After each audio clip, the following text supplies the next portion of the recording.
Linda, thanks for joining us today on the Advisory Board podcast. We're really excited to have you guys. Let me do a brief intro to Linda, and then we're gonna turn some time over to her because you're gonna want to hear some things she's got to share.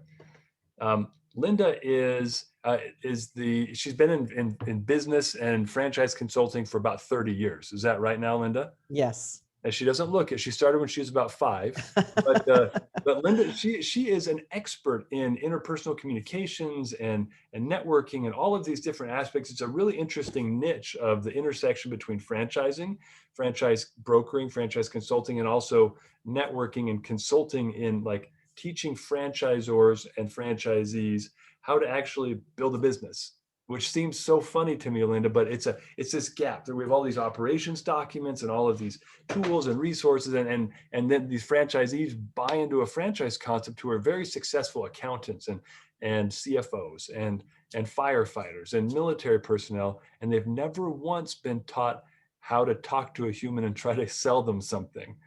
Right. So tell us a little bit more about you before I jump into that, and tell us about your company and why people should really care about what you have to say today. Yeah, I appreciate it, David. I appreciate the invitation to be on the show. My career started in banking. I was in corporate banking for 30 plus years. And in 2004, I left because I just didn't feel fulfilled at the end of the day. I don't know if any of your listeners are in corporate, and at some point they think, I just don't know whether I'm making a difference, to be honest with you. I wasn't real sure what I wanted to do. I knew it wasn't going to be corporate banking any longer. And one of the first things that I was told by entrepreneurs is it doesn't make any difference what company you go with, what product you're promoting. You have to network. Now, Dave, let me just be clear. For 30 plus years, networking to me meant when my computer wasn't working, I called the geeky guys and they came up and fixed my network. Uh-huh. So I was so foreign to getting out and networking. My first networking event was a disaster. I guess the person that invited me thought I knew what I was doing. Boy, were they wrong. I stood in the corner for about 15 minutes and was hoping nobody would speak to me. And I was right. Nobody spoke to me. I left after 15 minutes. And when I sat in my car, I thought, that wasn't very productive. But if they tell me that I have to do that to be successful in business, I'd better get really good at that. Mm-hmm. Yeah. And so at that point, I was actually looking for mentors, women mentors. Are there women out there that could help me become a better networker? Tell me what I need to talk about. Tell me how to present myself. So I created a women's group. My philosophy has always been, if I can't find it, I'm sure somebody else is looking, so I'll just create it. So I created a women's group here in the Houston area. And the first event was lunch at my house. And Dave, I had 30 women show up. Oh my. So that told me there was a need, that there were a lot of women out there wanting that. So we just started with the basics of doing a 30-second commercial. And so some of this is what I had to learn the hard way is what I work with my clients is you have to have a 30-second elevator pitch. You have to have a 60-second. You have to have a 2-minute and a 10-minute. Because any networking event you go to, those are the 4 that you'd better be able to do on the spot in a minute and be able to rattle it off like you've done it 100 times. So if you do it 100 times in front of your mirror at home, then you'll be prepared. Mm-hmm. So that was my first introduction to networking for sure. You know, what's funny is I come across as a bit of an extrovert because I enjoy people. I'm genuinely interested in people, but in large group settings, I tend to be a little more introverted. Like I'm no Red Boswell, right? Where I'm going to go run around and just high five everyone because I don't know everyone like he does. Right. But personally, I'm just not wired that way. So I find that a lot of people kind of struggle with that. And my first networking event was very similar to yours. I did force myself because I'm like, I know why I'm here. let me go. And like, I forced myself to get out and kind of insert myself. But I've had some of the most awkward moments when I've been trying to like figure out how to do this. And if you don't mind me digressing, since we're sharing like Mm-hmm. really scary stories about like trying to figure this all out, I was Mm-hmm. at an event, and it was a pretty tight knit group of people, kind of marketing executives in the localization industry. So a very tight knit group of people. And this is several years ago. But I went to this group, and I didn't know anybody. That kind of clicked around the cocktail tables. So I just found there was an opening. So I went and stood at this table, and it was all women, and they were all moderately young, and they all kind of looked at me funny when I joined the table, and then they proceeded their discussion, and I won't repeat it, but it was very very graphic sexual discussion Oh, about some of the things that they'd been involved with, which is why I got the looks. And I yeah. was like, oh man, I totally swung and missed. But they shifted away from that, got more into business, and then I participated a little bit awkwardly, and then excused myself and found somewhere else to be. But Yeah. I thought, I thought I knew how to do this, but I'm struggling with this networking thing. It was really funny. Yeah. Yeah. But anyway, let's jump into this a little bit, maybe frame up the concept here. And I'm so glad that you made time to join us again. Thanks again for doing that, Linda. Tell us also, I didn't present it. Tell us the name of your company. Like, what do you actually call your business? And then we'll jump right in. Sure. The name of my company is Mpower Franchise Consulting. That's the letter M, Mm-hmm. the word power, franchise consulting. So the website is empowerfranchiseconsulting.com. And the reason that I actually got into franchising, Dave, was because out of this networking experience and growing this women's group, I became a life and a business coach. I had the business background, and then working with women, it was just a natural fit that I add the life coach to that. Mm-hmm. So in 2016, when I lost my husband, I thought, I really need to get my arms around something tangible here.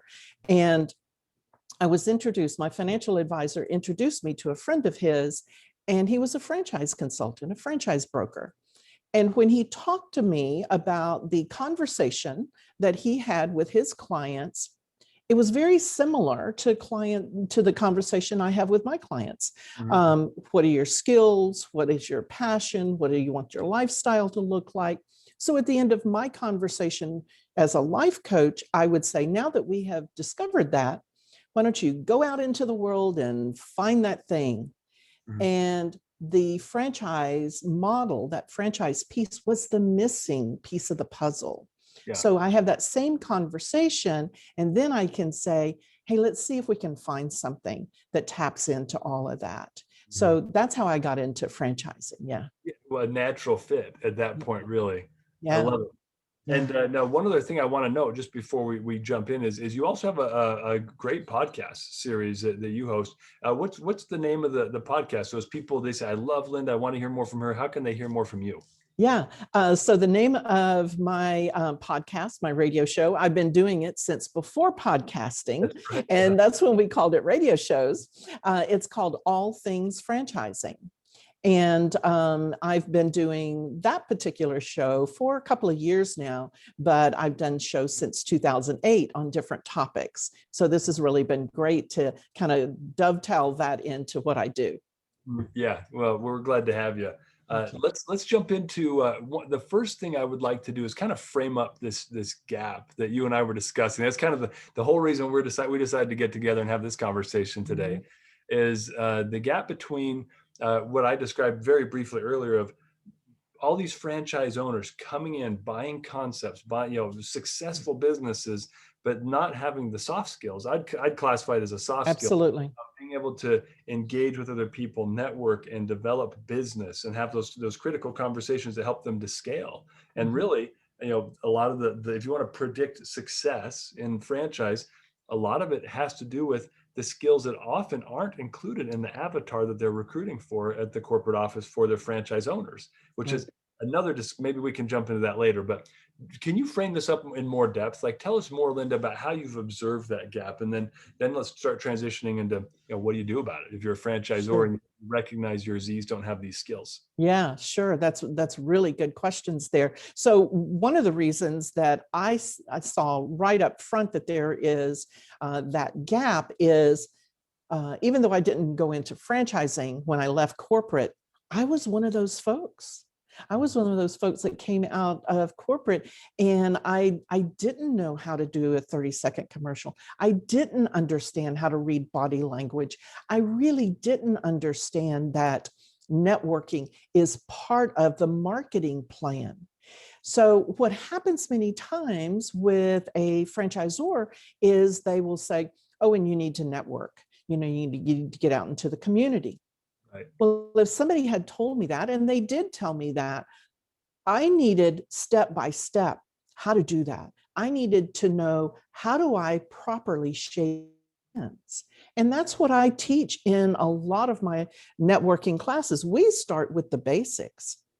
You may think you know how to shake hands, but it depends on who's standing in front of you. There are cultures that you have to respect when, you're out networking. You're no longer in that safe environment of the corporate business that that you had spent 30 plus years at. So you're going to be meeting people that you have never met before. I talk about the limp hand, and then we go into the bone crusher. So there's something in between. And, this may sound really elementary, but Dave, I tell you, it's really critical for someone to have that first impression with a nice, firm handshake.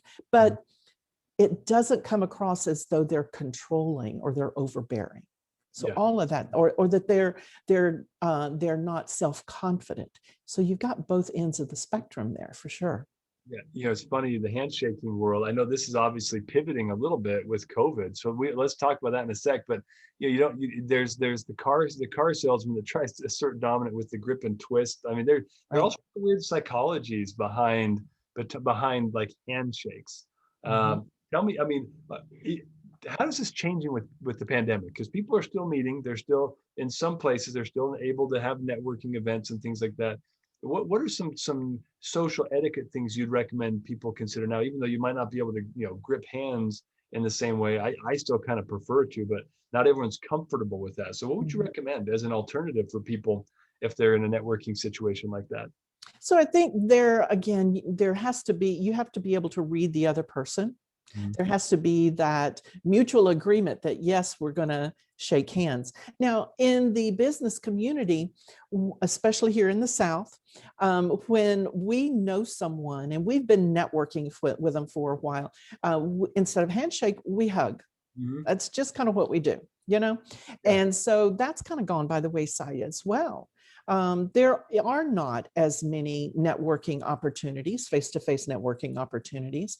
I would just say to just make sure that you pause for just a second before you go in for the handshake or go in for the hug. And sometimes you can just meet eyes and go, are you okay with the hand? I think it's okay to ask. I think it's fine because you want to respect other people's concerns. Yeah, I feel the same way. In fact, I was just at an event. It was one of our partner events, a franchise system that we've been working with for many years. And I know several of the franchisees because I've been to their conference last year as well. And I know the owners obviously real well.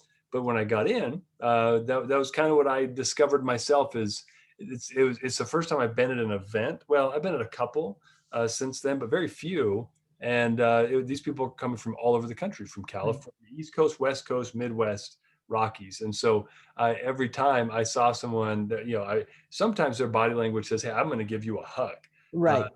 And are these great Southern gals that I was working with that are from Alpharetta, they wanted to hug. And and it's funny because she, as we're hugging, she's like, you know what, if any of us have COVID, we're all getting it anyway. Let's just it was really fun, but I had to be okay with it, and she did. But other people I didn't know real well. I was like, hey, are we handshaking? Are we fist bumping? Like, and it was actually kind of a fun opener, warming. Like, I didn't know these people, some of them. And so for them, like, it just made us all laugh and smile. And some of them wanted to do fists and some wanted to do elbows and some were happy to shake hands. And sure.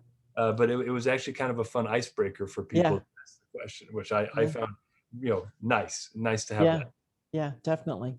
Yeah. Mhm. Great. Well, let's shift gears a little bit. So there is this gap, right, within franchising. And one thing that if we can pause on this thought for a second, is franchisors. A piece of advice coming from the wisdom of Linda, observations from Dave. I don't know if I'd call that wisdom or not, but is that there's a demographic that you've identified as your target, your avatar for selling franchises to. The psychographic is often missed. A lot of franchise systems I've seen, they're not defining not only like what type of net worth and liquid assets and geographic location do we need, but you also need to start doing a better job of defining what type of personality and skill set, and how do we assess those things. And so we can either say not a fit, or fit, but let's make sure we implement more training in this aspect of our initial training regimen and follow up and field training and things like that. And Mhm. what would you add to that, Linda, as far as advice regarding even the avatar creation at the franchisor level for selling franchises? So I would say that, the many of the franchisors do cover a certain level of advice and training on getting out and networking, but each of their franchisees, prospective franchisees, they may need different levels of training. And instead of saying, this is the training that we give you, go off and have a great time, build a great company, and we'll all succeed. I think it's evaluating where that franchisee is, and if they need additional training, plugging them into somebody like myself. I've worked with franchisors and helped their new franchisees to better understand the message that they want to deliver, because just telling someone, here's our brand, get out into the community, that may not do justice to anyone, especially the brand. So to really work with someone, and it took me, Dave, it is not easy. And you kind of dittoed that. It is not easy to get out and go into a room at a chamber of commerce with maybe 100 people and not be intimidated by that, and to be more strategic with your networking. I think that's another thing that the franchisors miss. That's a huge piece. They say get out into the community, but if I can share a story with you, it tells exactly why it's important to be strategic. So let's say I sell hot dogs. David, I really make great hot dogs. I mean, I've been written up in Bon Appetit. It's great. Everybody in Houston knows I do great hot dogs. I have a friend call me and say, hey, Linda, I am going to a networking event tonight. Do you want to go with me? Shoot, yeah. I go to all networking events. I'm happy to go with you. I get there. And Dave, it is an all vegan networking event. Yeah. So I missed the target. I could stay and hope that I could find a vegan who's married to a Bubba here in Texas that loves to watch football and eat hot dogs.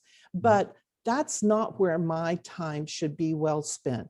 There really needs to be some strategy behind who it is I want to get in front of, and where are those people? That's the other piece. Where are those people? Oh man. So when I train people about sales and marketing strategy and sales process, you and I couldn't be better aligned. I describe that as the watering holes, right? Once we've defined who our ideal client is, now we have to define where do they get it, where do they gather, Right. where are they likely to gather? And if you don't mind me sharing a quick story about this, Yes. I love, there are certain groups I think do a great job. There are groups like, I'm not as big of a fan just because of the structure, but they're pretty effective, like Yeah. BNI. There's a group called ConnectShare I was a member of for a while, which is a little more senior and a little more regional. It's not quite as like local and not as small as BNI groups, but there's power to that too.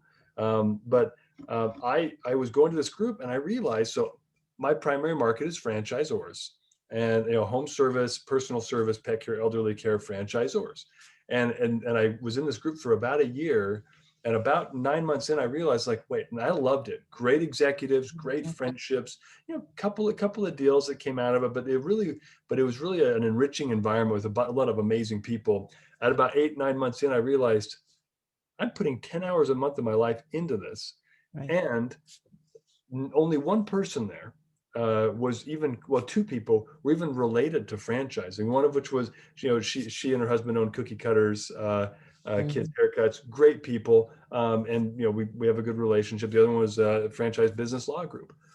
But I realized I have no real benefit in investing 10 hours of my life every month into this group. And that's the challenge. I've got one more. It's a mastermind group that I host, that I'm transitioning somebody else in to be the lead of the group. And I'm transitioning myself out, because what a lot of franchisees also forget is their time is precious. Every minute that they spend, it should be calculated to convert into some ROI. And just because they're a good group of people, if they're not your target avatar, you got to make the hard decision to peel yourself out of it, the vegan networking group, and then go to a group that you can have a better impact. That's a great piece of advice. And Dave, another thing is that there are a lot of different reasons to network. And, the one that we've just described, that's one reason to network, to be in front of your perfect client. But it is okay to find a group that you like to hang out with once a month, and they call themselves a networking group. Maybe that's your social outlet. There is absolutely nothing wrong with that. But just know that when you look at it and you try to compare that to effective networking groups where you actually get business from it, just know that it doesn't mean that networking doesn't work. It just means that you just have to realize what role that particular group plays in your marketing strategy. Yeah, that's a great way to think of it, because even though it's not a great ROI, I still enjoy the mastermind group. And they're great business executives. Sometimes it's coaching that you feel like you need. Absolutely. So you're going to get together with smart business people and say, okay, this is my challenge. And that's a totally different type of networking. It pays a lot of dividends, but it's not going to put a ticker. It's not going to increase your ticker for your lead count for the month or your revenue necessarily. That's really smart. Yeah. Thank you for sharing that. Can you share with me, I'm curious, kind of origin story. How did you first start getting into training franchisees how to network, and what was the impact on performance? Because I feel like some people might look at this and say, well, this is fairly soft, guys. Like, yeah, teaching how to network, but there's a real story behind this that I remember you sharing with me. You mind going into that, and then let's talk about what kind of impact can this have on performance of franchisees? Sure. So, well, I actually started training networking and holding networking workshops way before I was connected with franchisors.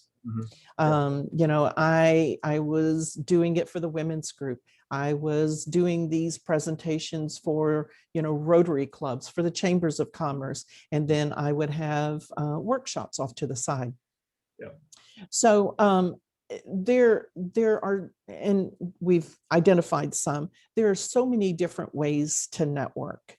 And one of the things that I always would bring up is that you can network one-on-one, you can network with a group, or you can network to the masses, and when you network to the masses, I don't mean thousands of people. It's about doing those presentations, being able to, like I said before, there's a 30-second, 60-second, 2-minute, and 10-minute. So being able to do all of that. But I also believe that in one of the particular franchisors that I worked with, their franchisees, many of them were very timid. And they were timid when they went into networking events because they didn't know what to say. And when you don't know what to say, then you automatically are uncomfortable. So when we literally wrote down scripts, when we gave them the tools, not just the handshaking, but reading the body language, where to sit, how to go about approaching someone. I always love to hang out by the door, because the people that come in that go, holy cow, what the heck am I doing here? Those are the ones that I want to go over immediately to. Mhm. And they'll always remember you because you saved them. Yes. Yeah. Yeah. And so from that point, and from that point on, I introduce them to anybody that I know, or even if I don't know them, introduce myself and introduce them. So it helps to kind of mentor them in a way that they don't know they're getting mentored, but they really appreciate being saved. So, when franchisors bring me in, we really, like I said, we start from scratch and we build all the way up. And sometimes, like this particular franchisor that I was working with, their owners were able to, I connected them to local women's networking groups. Mhm. And those women's networking groups, they were looking for a space to do a book study. So they would get together once a month and do the book study. So it's simple things like that that can bring people in the door that would not necessarily have walked in, but they're coming in for a different reason, but they're in your space. They see your sign, they see your banners, they see your brochures. So it's a great way to network, but do it in a way that doesn't come across as salesy. You're actually you're doing you're giving back to the community by offering your space. Yeah. Yeah, I love that. In fact, can we hit on that point a little bit more? Which is, so there are pre-established networking groups, right? Chambers of commerce, all sorts of things, Lions groups, where you can kind of get into these pre-established groups. But one area where I've seen a lot of success, and I've seen other people, is by creating your own kind of private networking group. And you just kind of hinted through like how people could do that. But can you give us a few examples of how that works? Like, how would you realize you have an opportunity for something like that? And then how do you pull it together? You did it, and 30 people show up at your house for breakfast, right? Yeah. I think a lot of people are afraid of that idea, Yeah. but do you mind sharing some insights into that? Oh, I don't mind at all. That group that I started, it grew to 400 women in a year. Oh, And so had multiple events. We ended up having multiple events over the month. Sometimes it'd be breakfast, sometimes a mixer, sometimes luncheon. But what I found is that if you are interested in something and you can't find it, and if you create it, that means other people are going to look for it. Now, when I created that, Dave, that was way before Facebook was very popular. yeah, So I created this on meetup.com. yeah. And I knew when I created it that it was going to need to have a snazzy name to attract people. Uh-huh. And so I named it Wine, Women, and Wealth. Now, I'll tell you a little secret, Dave. Uh-huh. I don't drink wine, but I knew that that was going to get some attention. Mm-hmm. And so the first couple of times we would just get together, and sometimes we would go around and just work on each other's 30-second commercial. There would be times, and we would host it in homes for a while. Mm-hmm. And then it got pretty big. So we looked at outside facilities. There were the restaurants. I even worked with retirement communities, because some of those upscale retirement communities, Dave, they're beautiful, absolutely gorgeous. And they would lay out full buffets for us with no charge, because what they saw is that we were the daughters, we were the decision makers, and they wanted to bring the decision makers in the door to see that it wasn't your grandmother's retirement home, Mm-hmm. that they were upscale. So they loved having the traffic in there. Yeah, I'll But bet. we would have speakers come in. Sometimes it was just networking games. Mm-hmm. What I found is that women in particular, we get bored very quick with that same routine. Some of the groups that you talked about, it's that same routine. You know what's going to happen every single week when you meet. Well, a lot of us, we like to be entertained. We like to have fun Mhm. while we're networking. And what I found is when they're having fun, that's when they relax and they're able to really plug into the process and they don't even know it.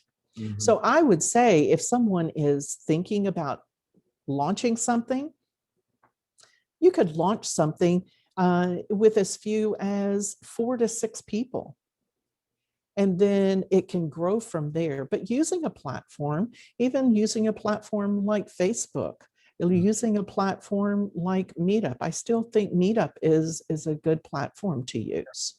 So, In fact, that's what I want. When you brought it up, I thought in any market you're at, whichever wherever you live, you should be looking at a couple of places for networking opportunities. Facebook's one. There are a lot of Facebook groups now. Meetup's another one mhm, where a lot of people don't know what that is, but I found there are a lot of like younger millennials use it all the time. It's like, beer and bingo right. or rock climbing and dogs. It's like all of these very interesting niche groups that Yeah. get together, and it's a bunch of young singles that have a dog and a van and they like to rock climb. And Mhm, if you want to find niches that you want to network with, you might be surprised. There might be someone that is the home improvement contractor group, and you can network with a bunch of people, and you can build great referral relationships with the flooring guy if you're a carpet cleaner. mhm, I need a resource there to send business, and likewise, he's like, yeah, you guys need to clean your carpets. Talk to my friend Bob, right? mhm, So that's probably something we should discuss a little bit here as well, is kind of the goal of networking, which is, mhm. okay, you find a platform, you find the group. What should my objective be when I get into that group, Linda? I mean, there are two things I'm thinking of, like, how do I work a room? How do I identify where to start? And then what should my objective be when I go to the group? Mhm. And those are great questions because I tell you what can happen, and the reason I say that is because I fell into this. So, Dave, here in Houston, you could network from 7 a.m.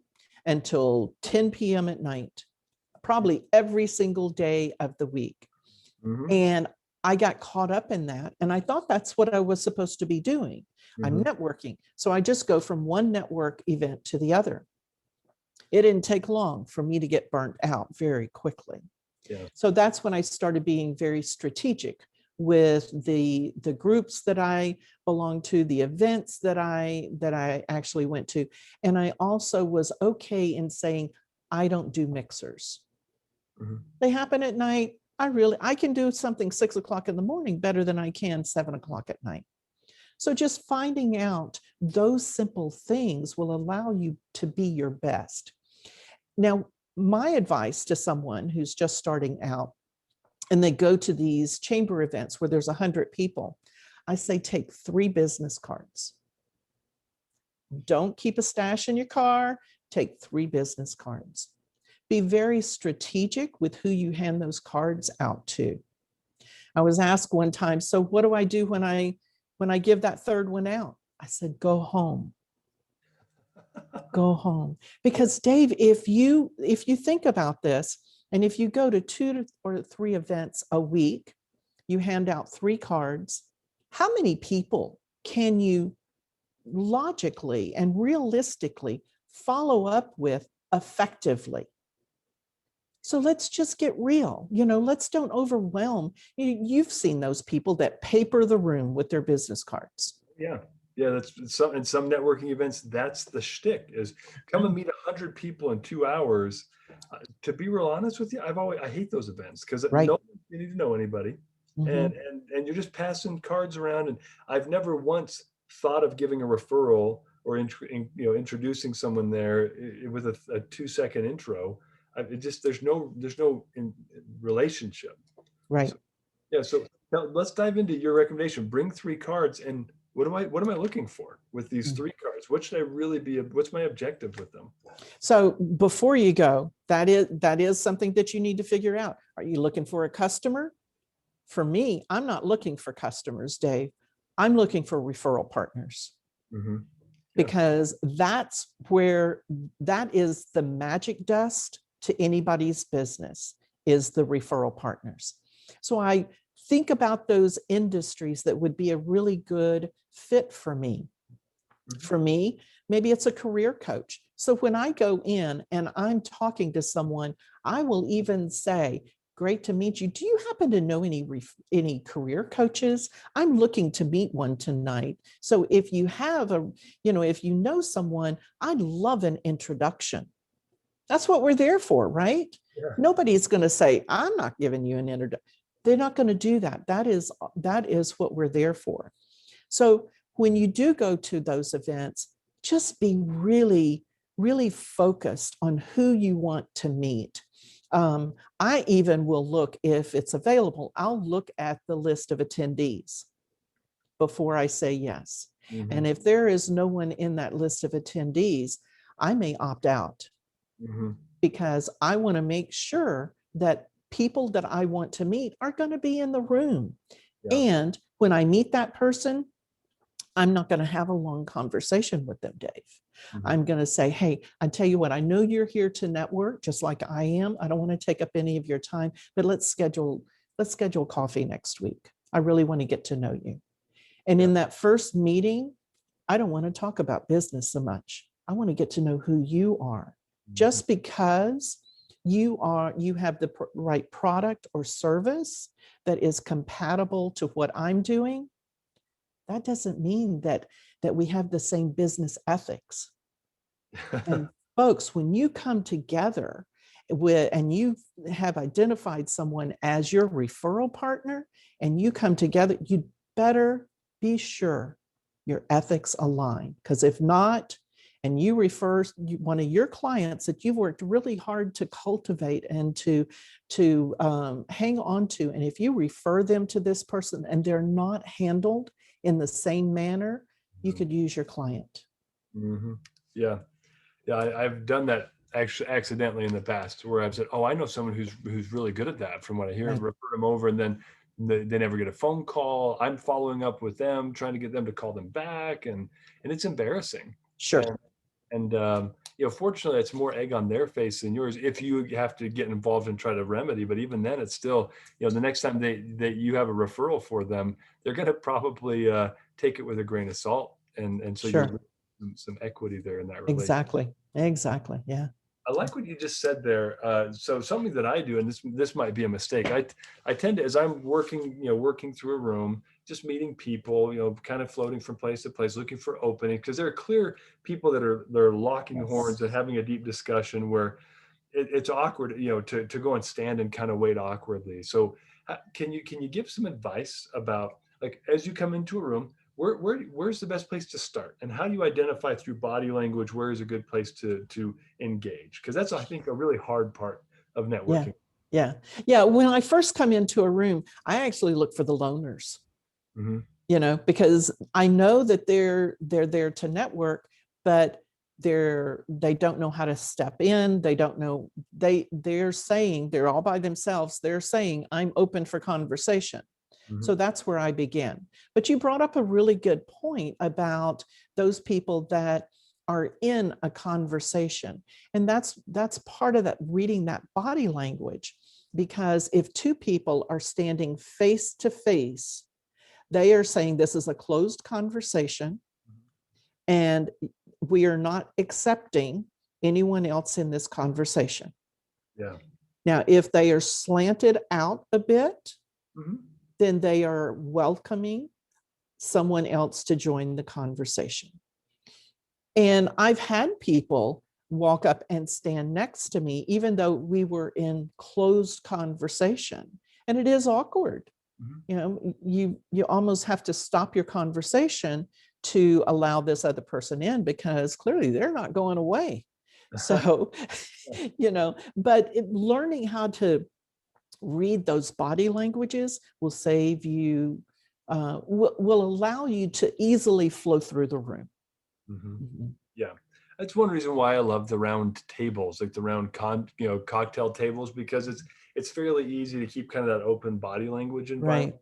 It also makes it very obvious when two people have paired off and they're talking face to face, and right. that okay, I'm going to engage these three around the cocktail counter, and we'll let those guys join us if they'd like. That's good advice. Linda. And what about there's a tendency that I have, and maybe I'm doing this wrong, to when I find somebody where we've got a connection, like a cocktail hour at IFA or something like that, I'll corner, like we'll sit and talk for sometimes 20, 30 minutes in it like that.